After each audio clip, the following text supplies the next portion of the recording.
अभी हाल में हुए 14 डीएम और 3 मंडलों के कमिश्नर के जो तबादले हुए हैं उनकी समीक्षा का। बड़ी रोचक बात है इसमें, इस बार की जो तबादला सूची आई है, कई लोगों के अरमानों पर पानी फिर गया, क्योंकि एक सूची पहले ही लीक हो गई थी। उसको लेकर जो जहां जिनको जाना था वो जा नहीं पाए, खट्टा हो गया उनका मामला। लेकिन उनकी जगह पर जो कहीं इधर उधर जा रहे थे वो सही जगह पहुंच गए, तो उनकी किस्मत भी चमक गई। तो कहते हैं कि कई बार छींका बिल्ली के भाग से टूटता है। सूची ऐसी लीक हुई कि जो गड़बड़ जगह जा रहा था वो सही जगह पहुंच गया, और जो बहुत मलाईदार जगह चयनित किए हुए था वो वहीं रह गया, अरमानों पर पानी फिर गया। लेकिन एक बात जरूर है कि उत्तर प्रदेश के पीसीएस से आईएएस बने अफसरों ने इस सरकार में और इस सूची में भी अपनी मजबूत पकड़ का एहसास कराया है। चर्चा उन लोगों की जिनकी पकड़ इस सरकार में एक दिन भी कमजोर नहीं हुई, 1 इंच ढीली नहीं हुई। चंद्र प्रकाश सिंह पहले लखनऊ के डीएम के लिए उनका नाम चला, बुलंदशहर में है, लेकिन वो मथुरा जैसे बड़े जिले के डीएम बनाए गए। ये भी पीसीएस से आईएएस बने अफसर हैं। राकेश कुमार सिंह जो कानपुर के डीएम थे, उनके जैसी किस्मत उत्तर प्रदेश में आज तक किसी अफसर की नहीं होगी, जो आईएएस बनने के बाद एक दिन भी खाली नहीं रहा। एक जिला में 4 साल, 3 साल, 2 साल, और अब वो मुख्यमंत्री के सचिव बनाए गए हैं। दूसरे नंबर पर आते हैं इंद्र विक्रम सिंह, जो गाजियाबाद के डीएम थे, उनको सचिव कृषि बनाया गया, लेकिन उनकी ताकत में इजाफा करने के लिए उनको मंडी निदेशक का चार्ज भी दिया गया है। बहुत बड़ा चार्ज है, हालांकि वो विशेष सचिव स्तर का है, लेकिन दिया उनको गया दोनों चार्ज कि भाई खाली ना रहो, एहसास ना हो कि कमजोर हो गए, पूरा ताकत आपको मिलती रहेगी।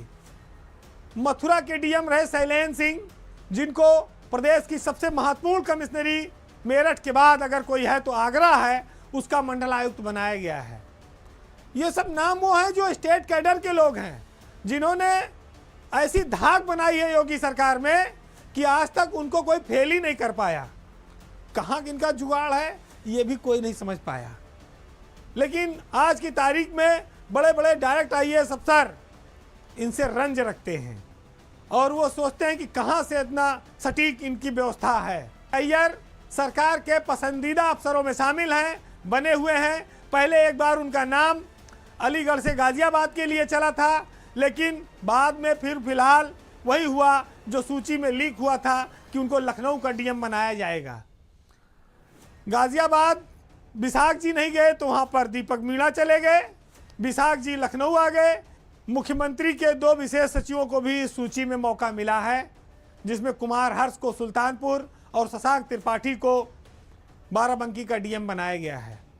पहले जो नाम चल रहा था, ये चल रहा था कि कुमार हर्ष को रायबरेली भेजा जाएगा और शशांक त्रिपाठी को हरदोई का डीएम बनाया जाएगा। लेकिन वही पहले वाली सूची ने जो एक फर्जी आ गई थी, गड़बड़ कर दिया, और फिर दोनों का नाम अलग अलग जिलों के लिए चला गया। सूची परिवर्तन का बहुत लोगों को फायदा मिला है, बहुत लोगों को निराशा हुई है। लेकिन एक और नाम जो बहुत चौंकाता है वो है रितु महेश्वरी का, जो योगी सरकार में हमेशा बड़े इंपॉर्टेंट पदों पर रही। नोएडा की सीईओ रही, आगरा की कमिश्नर रही, तीनों अथॉरिटियों में टाइम पे उनका जलवा रहा। लेकिन इस बार उनके हाथ निराशा लगी है। उनको स्वास्थ्य विभाग में सचिव बनाया गया है आगरा से हटाकर।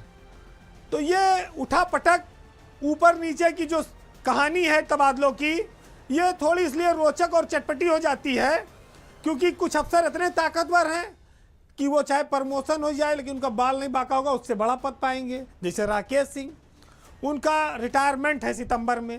कानपुर के डीएम थे, कानपुर मंडल के कमिश्नर बनने के लिए भी उनका नाम चला था, लेकिन फिर उनको सचिव मुख्यमंत्री बना दिया गया। बहुत गौरव की बात है कि कोई राज्य सेवा का अधिकारी मुख्यमंत्री का सचिव बने, और राकेश कुमार सिंह के पास कोई जादू की छड़ी होगी जिसकी वजह से वो बराबर मुख्यमंत्री की गुड बुक में है और अच्छे पद वो पाते रहते हैं। लेकिन इस बार रितु महेश्वरी चूक गई हैं। अब ये देखना होगा कि वो फिर कब मुख्यधारा की ओर लौटती हैं। तो रितु महेश्वरी का डाउनफॉल और स्टेट कैडरों के अफसरों का अपग्रेडेशन लगातार जारी है और उत्तर प्रदेश की ब्यूरोक्रेसी में ये एक नया दौर है। कहा जाए जितना योगी की सरकार में राज्य सेवा के अधिकारियों को महत्व मिला, बड़े बड़े जिले मिले, वो कभी सपने में दूसरे सरकारों में नहीं सोच सकते थे। इस मामले में उनको इस सरकार की तारीफ करना होगा, उनका आभारी भी होना होगा।